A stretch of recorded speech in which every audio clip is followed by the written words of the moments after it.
And then I would say, Nice. but we would have to verify your particular plan, and then we go through that. Well, so then you would verify the plan, and then you would say, we don't take it, and it's cash, back when you guys were cash? No. So usually what happens is we would verify coverage. We had the time to do that. Let's say typically I'm going to go back. So Florida, Blue Cross Blue Shield was a closed network. It was closed forever. We eventually got in, but it was closed in the beginning. We would call, we would verify. They would tell us it's a $35 copay. Okay. So then we would call the patient back. We would have already scheduled them, because we would tell them, let's get you scheduled.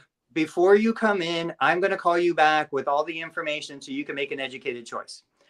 Somebody on the team would call the person back. They would say, here are the options. So if you choose to see an in-network provider, we are not in-network with your plan. If you choose to see an in-network provider, it's going to be $35 per visit, no matter what, whether they do 10 minutes or an hour. We're not contracted with your particular plan, but if you choose to see us, the cost back then, this was 2002, 2003, the cost is $150 a session. We do an $80 initial evaluation diagnostic. And then if you decide that you want to do treatment and follow the plan of care, the full session is $150. So we told them, look, guaranteed $85 or $80, no matter what. And then what we would say is, so really you have a couple options. You can go to an in-network provider for $35 a session. If you're not getting what you want, you can always come to us for the $80 diagnostic and $150 a session. A lot of our clients will do a combination, because we do, and this was Siesta Key, Sarasota, very affluent golfing community. Because we do a lot of golf performance that's not typically covered by insurance, patients will go to the contracted provider for covered services and then come to us for the extra stuff. The extra stuff is the golf performance, working with a CSCS certified strength and conditioning specialist, doing the things that you just can't do under an insurance policy. And then that was it, and I genuinely did not have the urgency to be like, I got to book this person or I can't pay the rent. We had plenty of clients. We had plenty of Medicare. We had other things. So I wasn't going to Costco starving. I was there on a full belly. And if they wanted to come, awesome. That was the approach.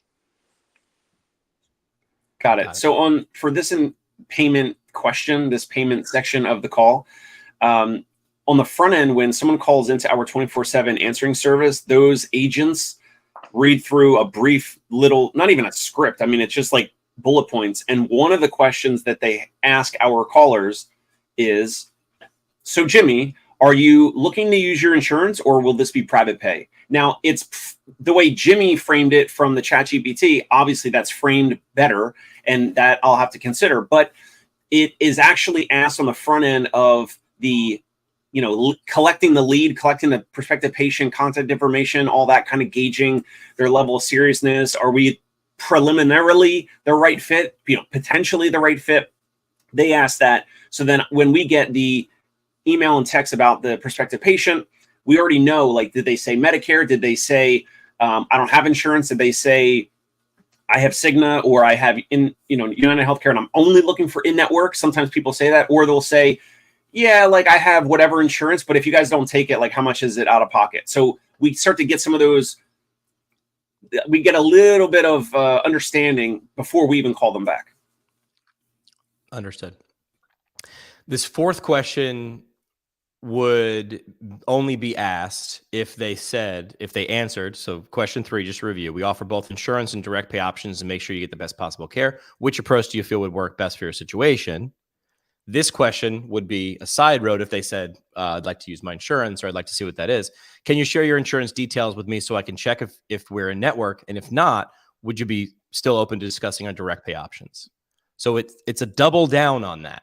So I really hammered my virtual Chris Foss with saying, listen, this isn't as simple as buying a book or buying groceries, because that is sort of understood that you pay with money and you don't leave and get the carrots to come home unless you give us money.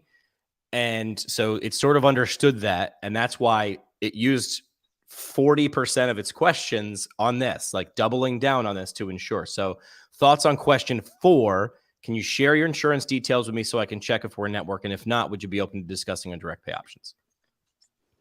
Yeah, we always collected insurance, whether we were in network, out of network, or cash based. There's just no reason not to get that information. And I've never had a client who is like, no, I'm not going to give you that. So that just gave us the opportunity to really, and this is what we do as therapists. Like, our job is to solve problems. So if financial is a concern for this patient, I don't want them to come paying me out of pocket. I want them to go get the financial solution within their budget. And so every single time, I think you guys know this, even before the good faith estimate ever came out as law, every single patient that came to us, we had a mini contract that it might just be 1 or 2 sentences, but said, look, this is what we were quoted. This is what we are going to do. We are guaranteeing you it will never cost more than this. Even if the insurance turns around and says, no, we're not going to pay for any of it, this is the absolute most it's ever going to cost. They sign it, we sign it, they get a copy, we keep a copy, and there's never any surprises. And that was a huge part of owning my business. Was, as I said, I never want to give somebody a surprise bill. I feel like the ambiguity, since I got insurance at age 21 and I considered myself a reasonably intelligent person, and that ambiguity around what's this actually like, you don't want to say yes because you don't want to walk into a bear trap. I feel like removing that ambiguity had to feel so good for humans. Like, you almost, like, I feel like you'd watch their shoulders just relax. It's exactly what happens. They breathe this sigh of relief. Most of them would rather pay more knowing it's never going to be more than the price quoted than going somewhere and having no idea what's coming down the road. Right. This is why, I mean, you want to take a parallel from a different industry. I'll do this real quick, is why like Carvana like had an opportunity anyway, or like, remember the car company Saturn? The whole pitch was like, this is what the car costs. We do not, our people don't work on commission. When you see this commercial on TV, this is what the car costs. It was like, oh my God, this is revolutionary. And like, I don't know why it didn't work. Maybe it was just bad cars, but like that approach was like, someone sat down and said, what is the number one reason people don't want to go to a car lot? And I'm a guy who has no problem saying no to someone's face and being really upfront and blunt. I'm a New Yorker at heart, and I hate shopping for a car because it just feels slimy and greasy. I feel like what you just said there said, hey, that part that you're scared about, we removed it and we'll put it in writing and we'll stand by it. Dave? So real quick as a sidebar, when we're talking about the whole payer, insurance payment, that whole section, maybe I'm biased. I'm in New York City. Maybe I'm biased. And please, guys, override me if you think I'm out of bounds here. But it is bonkers when someone calls in to us or anywhere else, but to us, and they're looking to use their insurance, right? Okay. And then I say, or we say, all right, so do you have your member, do you have your insurance card handy? What's your member ID number, subscriber number? And they're like, I don't know. I don't have my insurance card here. It's like, if your insurance, I'm trying to be nice here. I'm trying to be nice. I'm going to take a breath. If insurance is so important to you, why is that not handy when you call a professional, a physical therapy office, doctor's office, whatever? Like, yeah. I don't know. Am I being condescending? No, I'm 44 and I just started being able to do that regularly. But the previous 43 years of my life, I was probably that person. Yeah, I would say no, it's not. You should have that expectation, but I think most individuals take a very passive approach to healthcare. Yeah. It's like, I'm going to call. I have no idea what's going to happen. Just do what you do and, we'll deal with the rest later. Jimmy? We can get into the psychology of why. My initial snapshot is it's my employers that they do that. I work here and then they picked who I got and I get it through them. So it's almost that, I mean, this is brilliant if you're like the insurance company, right? Like you make a deal with someone and then the person who's actually dealing with it had really little to no choice in that. And then what they get out of it is just sort of like what they get out of it, and they should be happy for it. It's also the big difference between health insurance and health care. I pay for health insurance every month. It's like, actually, I pay for health care every month. Why do I have to pay again? actually you pay for health insurance, not health care. And I remember the first time someone explained that to me, I was probably in my 30s, and I was like, oh, that makes sense. Like, car insurance doesn't get me a car. Like, I have to get the car, and then I pay for insurance, and then I'll cover some of it, but not all. So it's a really great gig if you can get into it, that's a really great racket. They're like some of the oldest companies in the world, insurance companies. They've been around forever and they're not going anywhere. Yep. So, and look what they sell. They don't sell a product. They sell a service that their goal is to provide the least amount from.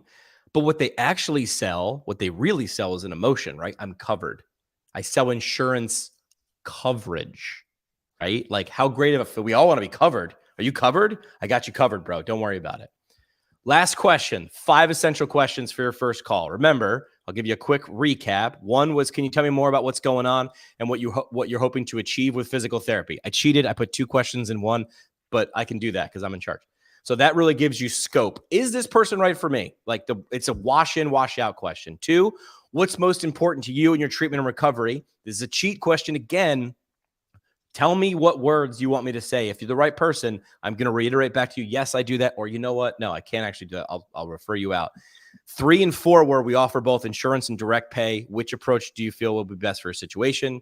If they say insurance, the veer off question is, can you share your details so I can ensure that you're in network? And if not, would you still be open to direct pay? Essentially, if you still like my vibe and we aren't in network, I want to make sure you understand what Tony talked about. That seed is still planted. Like, people do this already. It's not out of the question.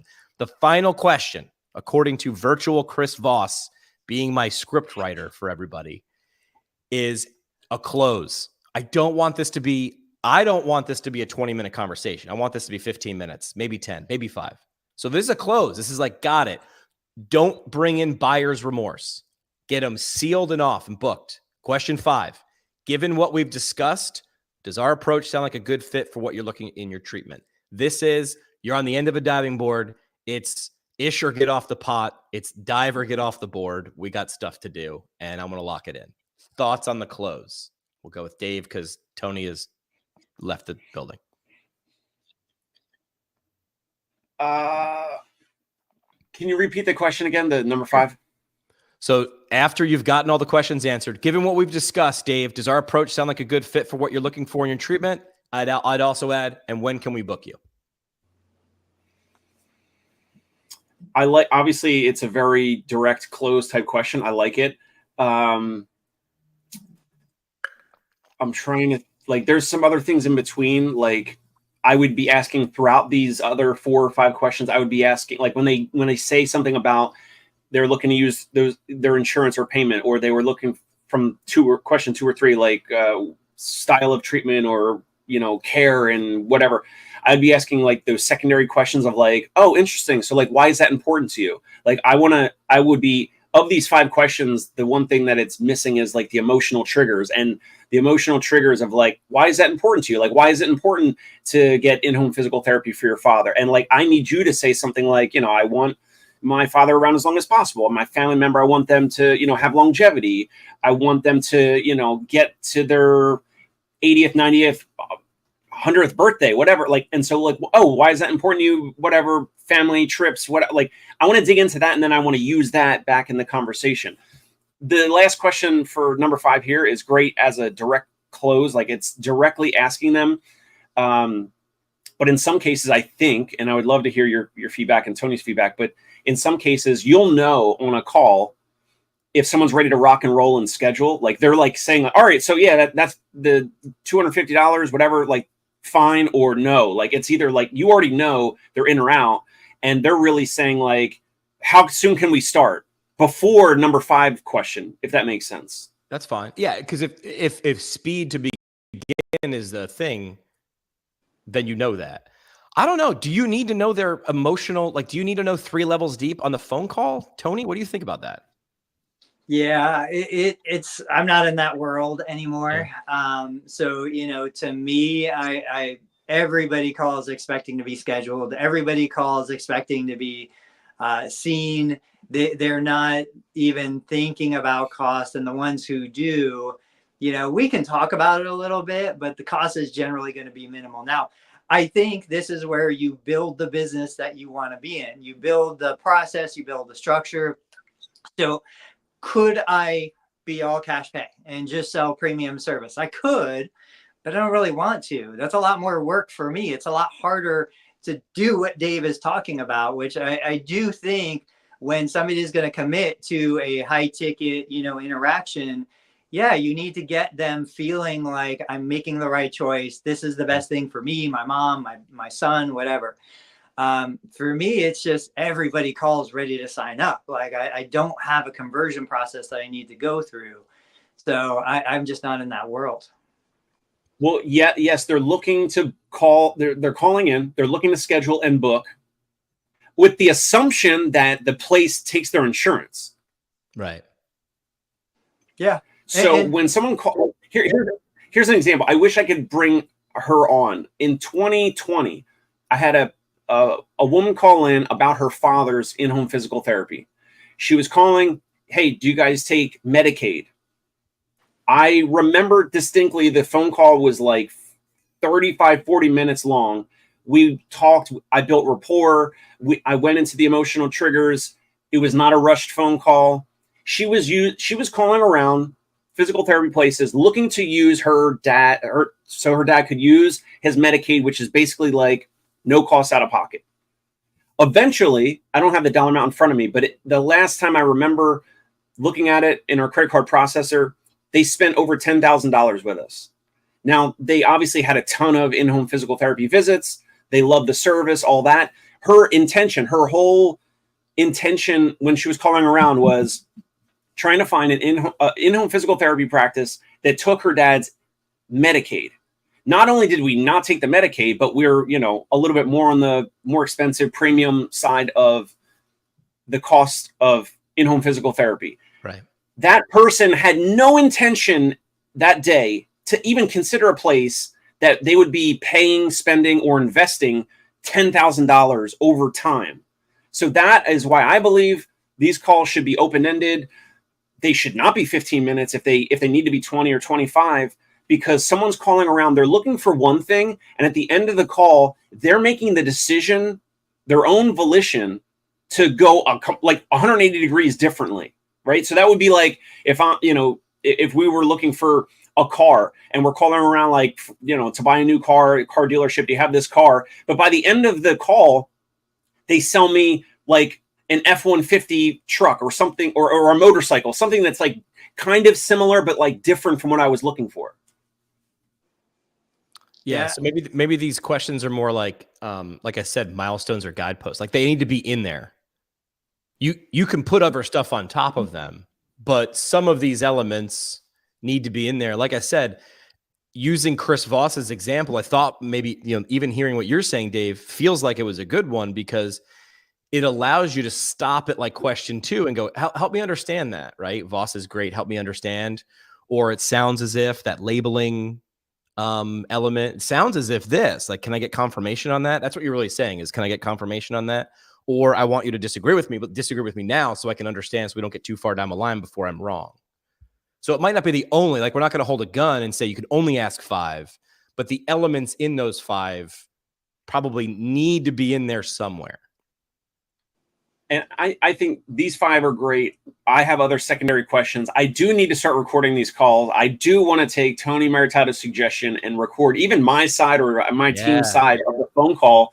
And maybe we tally it up and we say, wow, like we actually asked like 20 questions. I don't even know the number, and I should know the number. But the funny thing is, what I would do is I wouldn't. So if I were to score this, right, because we want to objectively get data out of this to be able to inform future decisions, I don't know that I would charge you a full question for help me understand that. Or it sounds as if, because that's a redirect question. That's a secondary question. That's like, I didn't get enough information. I'm going to, again, I've showed this trick before. It's like, I host my podcast over a beer. If Dave answers a question and I'm like, I want more, without ever having to say anything, I just start drinking from my glass. And I'm like, I'll nod, I'll sort of furrow my brow, like, or I'll tip my head 45 degrees. Like, that's the anti-question. As crazy as he is, Joe Rogan is great at the anti-question. He'll say a bunch of stuff and then just stop talking. And then he'll say it like he'll just throw out a bunch of ideas in the direction he wants to go and he stops talking. That's the opposite. I feel like that's too much. But I think what I'm getting at is this needs to be as long as it is for them, not you. Your job is to make it just long enough for them to feel seen, heard, and understood and feel good about coming to see you. That's the purpose. Is this the right person? Do they feel good about coming? And the difference between, like, if someone's calling around, they have no idea what physical therapy is, right? That's why we have pain relief in the name instead of physical therapy, because people don't even, you ask 10 people what physical therapy is, you get 10 different definitions, right? And so if someone's calling around, yeah, they can easily get into an office like Tony's very quickly. They take the in-network insurance, and for the most part, it's gonna be a great experience. The phone call for us, like, with the questions, with the drilling down on the emotional triggers, all of that, I believe it helps justify, it helps them realize, here's why we're different. Like, if this is how the first phone call is, this is why they charge out of pocket, or this is why they can charge out of pocket. And I used to try to overcome objections with rebuttals, and I try to, like, redirect them, and then they would, like, schedule the evaluation, and then they would, like, cancel it the day before, whatever. So now we're doing so well, and I don't have to, like, force anyone to book and schedule, but the phone call is this open-ended with the, double clicking and double down on some of these questions, so that they realize, like, this is why we're out of pocket. This is why a bunch of other people decide to pay us out of pocket, and they'll fine. If you want to continue to call around, that's fine.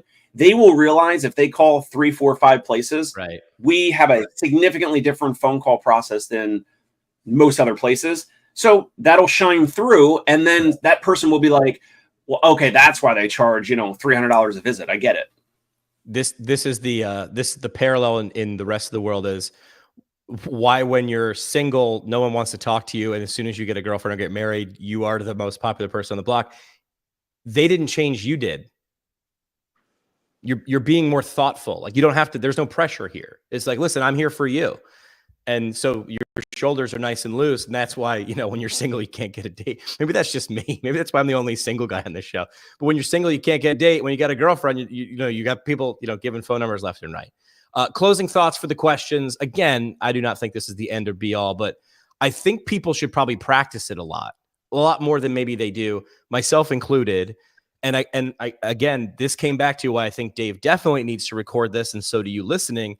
This was the most uncomfortable 30 minutes of my week. Every week when I was in radio, it's called an air check session. You listened to yourself in your boss's office with your boss. And I wanted to just bury my fingernails in the couch and just be like, but it was the single greatest place for improvement, because the next 7 days on the air, I was spent thinking about that. How do I make sure that moment doesn't happen again where I'm uncomfortable with my boss? So closing thoughts on this before we switch topics. I don't know if you guys saw it. I asked in the Facebook group, like, who does this? Who records themselves answering phone calls? Who would even consider? Nobody? Yeah, zero. Nobody. Who would even consider hiring somebody or asking a spouse or a friend? Nobody was doing any of it. And it's shocking. What? I was going to say, like, the results you're looking for are hiding in the work you're not doing. Right? Yeah. Will said, I wonder why Will Boyd is successful. Do you think there might be a reason? They record and I'd love to have Will on as a follow-up for this, because via text is not good enough for me. I want to get on a call and I want to record it, which would be, I would bet Will would say it was uncomfortable to start. It's probably still not easy. This is simple to do. Just record every call. Not easy. But I would bet that this is, I don't know. I've never even had a conversation with Will. I would bet Will would say it's probably one of the top 3 reasons for success, because they are literally holding themselves accountable. Why did this thing fail? They suck. That's a cop-out. Let's go back. Let's look at the tape. This is why Chris Voss says, and look at that. They do reviews every week. I bet you they're uncomfortable, but I bet you they uncover huge things that it would take you years to get to. This is why human beings go to therapy, or should. What I think is interesting is we didn't plan this. I just jumped on. Dave's words, Dave's gestures, Dave's things are very similar to mine, very similar to yours. I bet what you would see, and Jimmy, it seems like you would have a saying for this. You'd see similarities across lots of successful therapists.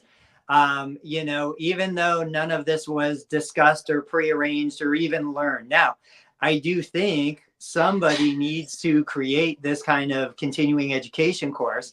I think it improves patient outcomes. It improves patients' experience. Like, it would elevate the clinical outcome, even though we're not talking about anything clinical. But just some of the questions that Dave shared today are questions that I enter into when the patient's sitting in my clinic. Like this morning, I was late here because I had a new patient evaluation. One of my questions with this person was, what were you expecting today? What was your hope? What was your expectation for this physical therapy visit? Because I want to know, like, what do you think is going to happen? Yeah.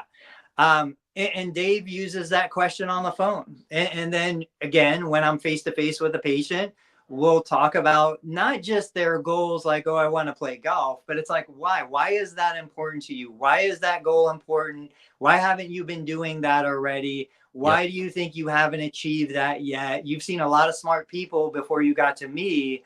Why do you think nobody's had the solution so far? Why this? Why now? Right.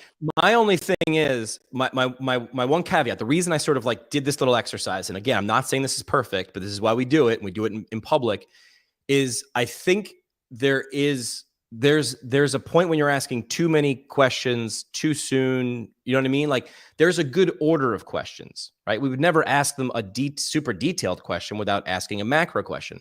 I'm saying it's simple to ask questions, but not easy, right? So this is the whole Voss thing. If you really read Chris Voss's book, he also talks about how he used to go to the Harvard. Remember that, Dave? He used to go to like this Harvard negotiation competition they would do. And he's like, how did a kid from the streets, is he from Brooklyn? He's from New York or something like that, right? I think Chicago. Oh, Chicago. Maybe I just heard the New Yorker and I wanted him to be from New York. But he says, how am I wiping the floor with these Harvard MBAs? And he's like, because they're reading things from a textbook and they're going from a call sheet. He's like, I'm adapting. So I am by no means saying these are the only 5 or this is the order. I want you to be adaptable, but I'd like you to start understanding what is the purpose of this question. Your questions are your weapons, right? In a good way. They're your investigation tools. Understanding how to use them. I remember when I was in PT school, so the last thing I'll say before we can either switch it up or whatever, when we were studying the subjective exam in ortho, man, my classmates got real sweaty, bro. Like, they were like, I got to memorize these 20 questions. I remember saying, like, no, like, let's sort of what's the goal of this? It's the goal to this. Great. Well, what's the third question I should ask? I'm like, I don't know what the answer to the first question was. So I'm not even thinking about question 2. Think about it from the point of an interview. I learned my best interview skills from a guy by the name of Dave Grohl. I got a chance to interview Dave Grohl, lead singer of the Foo Fighters. And he walked in the room and I was super nervous and shook his hand. And I called him Mr. Grohl. I said, Mr. Grohl, I'm McKay from 97.9X. I'm here to do your interview. And he stopped. His face went totally white. And he goes, I don't do interviews. And I was like, and he goes, and then he broke into a Dave Grohl smile. And he said, I just have conversations. Every interview after Dave Grohl's interview, I never approached it like an interview. I approached it like a conversation with someone I looked up or admired their work. And I got infinitely better with that one change. Yeah, I think it's one of those things where there's definitely people born with the ability to do that. Like, they don't have to learn it. They just know. And I think where that comes from is genuine curiosity. I remember the first time, Jimmy, you and I spoke, there's a genuine curiosity there. We talked about things, like we explored ideas and topics.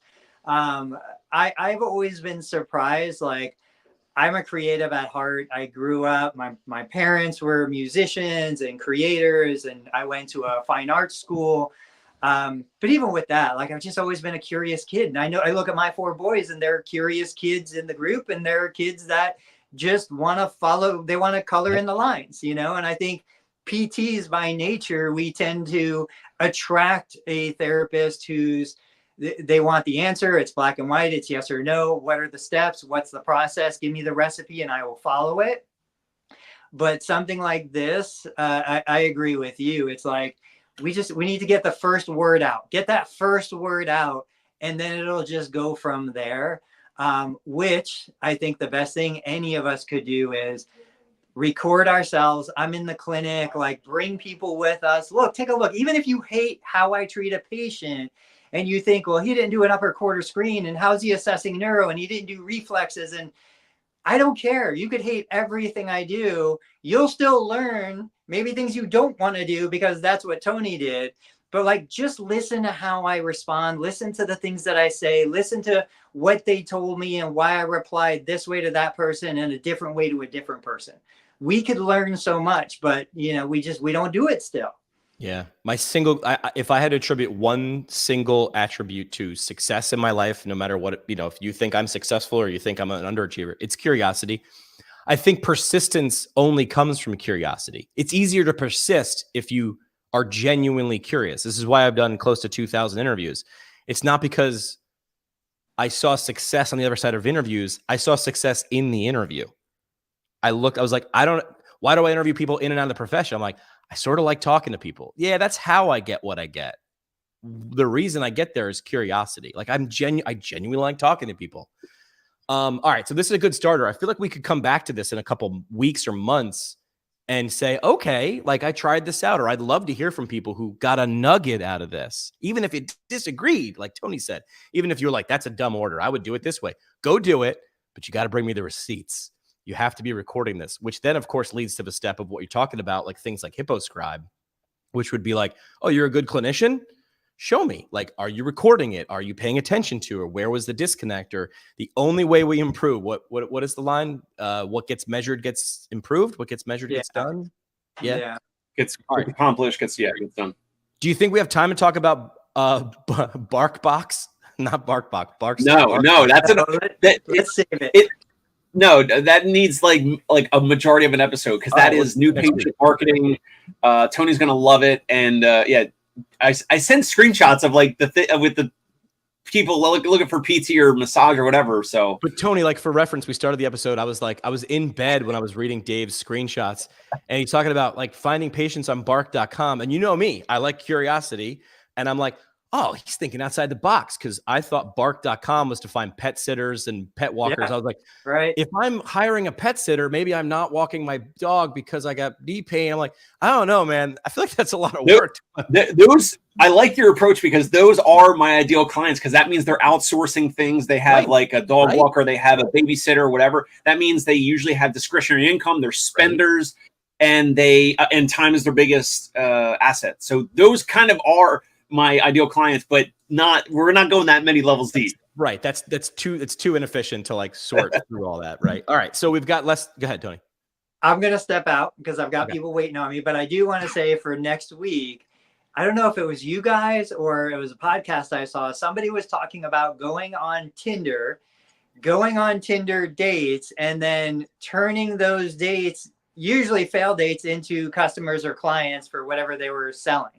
I think that was Michelle Stauffer. Okay. Who was on Twitter, and I might have talked. I think it was Michelle Stauffer. I'd have to look back. Okay. All right. Well, I'll research it too. The thing Tony shared about Tinder was restaurants. That was me. You shared that. They were doing like fake profiles. They were setting up dates, and the guy or the gal or whoever, they were coming for the date. Then they thought they were getting stood up. And then the restaurant was like, yeah, well, you're sitting here. So like maybe most of these people are going to like just order food or drinks because they're so embarrassed or whatever, and Jimmy you said something perfect, which is like, it's a thin line between genius and evil or like brilliant and like just diabolical. Right. I don't know. Michelle Stauffer was doing something. I believe it was her who was doing what you said. She was setting up, or she was doing interactions in Bumble, like in the DMs, to try, and I don't want to say it and be incorrect, but I think it was like to book patients or at least get to people like to talking about it. And I was like, that's like genius and diabolical, because she was also sharing frustration of why like they wouldn't follow through on the PT eval. And I'm like, they were there for a date though, but like I don't know if that's a good use of time. But I was interested reading it. I'll catch you guys next week. Right, I gotta go. See ya. All right, man. See you next week. So parting shot real quick for me, Jimmy. From Will Boyd here earlier when we were talking about the questions. He said, love it, Dave. People buy when they feel understood. And Will Boyd said the only way to understand is through asking questions, which again, yeah, that's like my whole process or our whole process on the intro phone call. Yeah. Oprah had a great line. I'm pretty sure it was people want to be seen, heard, and understood. And I forget who the interviewer was, but they were like looking back at their career and they said, I've done more than 5,000 interviews. And you know what? Like almost every single one said at the end of the interview, which was, hey, was that okay? Was that good? Once the cameras get turned off or the microphone, goes away, was that good?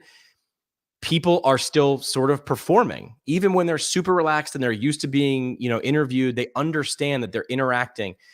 People understand that first phone call with you as a potential person to help them achieve a goal for them or their father or their mother or their kid. They want to make sure that do you understand? That's where my whole knock on that cliche is, right?